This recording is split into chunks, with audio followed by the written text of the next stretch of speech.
Saudara-saudara hadirin yang saya hormati, datangnya memang tidak kita harapkan yang namanya maut, tapi sekali dia datang tidak ada pintu tempat kita lari. Dia memang tidak pernah kita undang, tapi sekali dia datang mengetok pintu, kekuatan apa yang bisa menolak? Dia sebuah tanda seru dalam kehidupan. Apa yang menyebabkan orang takut mati? Pertama, barangkali karena dia tidak tahu bagaimana kehidupan sesudah mati. Alam kubur gelap, alam akhirat gelap, sehingga dia bingung. Lantaran bingung lalu jadi takut. Yang kedua, boleh jadi oleh bayangan-bayangan dosa yang pernah dia kerjakan di dunia ini. Kerjanya cuma menumpuk dosa. Dia gembira, bahagia, tertawa di atas tumpukan dosanya, merasa segan berpisah dengan seluruh kehidupan ini, sehingga boleh jadi maut adalah sesuatu yang ditakutkannya benar dalam kehidupan. Tapi bagaimanapun takutnya, tidak ada tempat lari dari dia. Dalam ayat lain Allah jelaskan, "Ainama takunu yudrikumul mautu walau kuntum fi burujim musayyadah." Di mana saja kamu berada, dalam benteng yang paling tangguh sekalipun, maut pasti akan datang menjemput kamu. Nah, bagaimana caranya maut datang menjemput kita? Bila datang dia, sang malaikat pencabut nyawa, malaikat Israel namanya, hendak mengambil roh kita. Dalam suasana macam begitu, di akhir kehidupan dunia, dalam berhadapan dengan sakaratul maut, terbagilah manusia dalam dua bagian besar. Pertama, yang menghadapi sakaratul maut itu dengan husnul khatimah, baik di akhirnya, sehingga pada saat rohnya berpisah dengan jasadnya, kelihatan dia seperti senyum, mukanya cerah. Bahkan sebelum itu boleh jadi dia sempat meninggalkan pesan-pesan yang baik. Ada yang sempat azan, ada yang sempat baca Quran. Pernah kan nemui orang yang mau mati seperti itu? Yang sempat azan, yang sempat baca Quran, yang sempat meninggalkan wasiat-wasiat yang baik. Sebab apa? Malaikat maut datang menjemput mereka juga dengan baik-baik. Dicabut ruhnya perlahan-lahan, tapi sungguh pun perlahan-lahan. Pedihnya, sakitnya tetap tiada tara.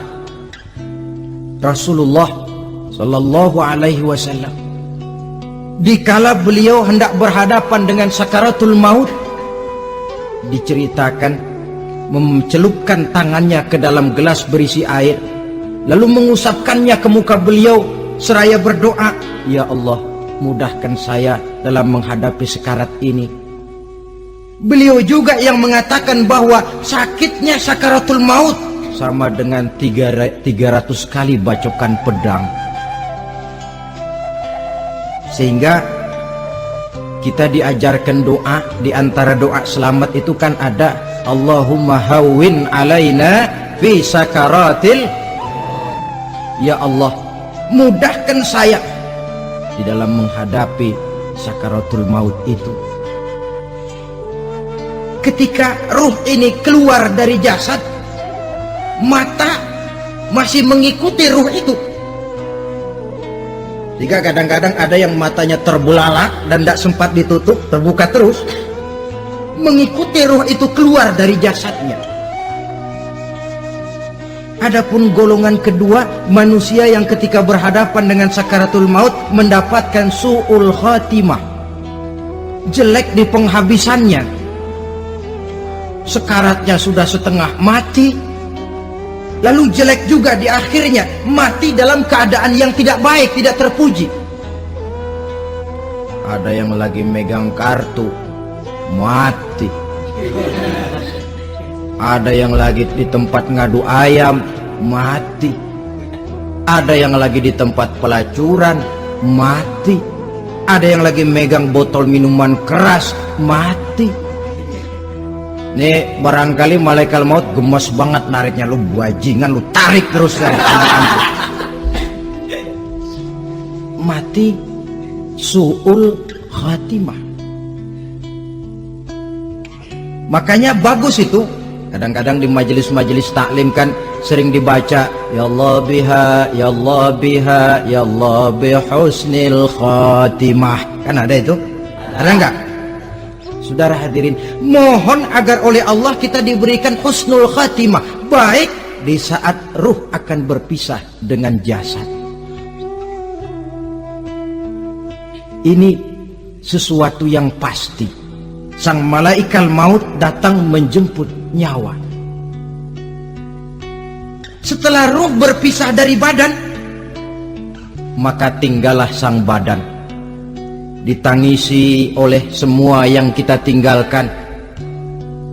Sehingga kepada putrinya Fatimah, ketika malaikat maut datang hendak menjemput baginda Nabi, beliau berkata kepada anaknya, Fatimah, kamu tahu siapa yang datang?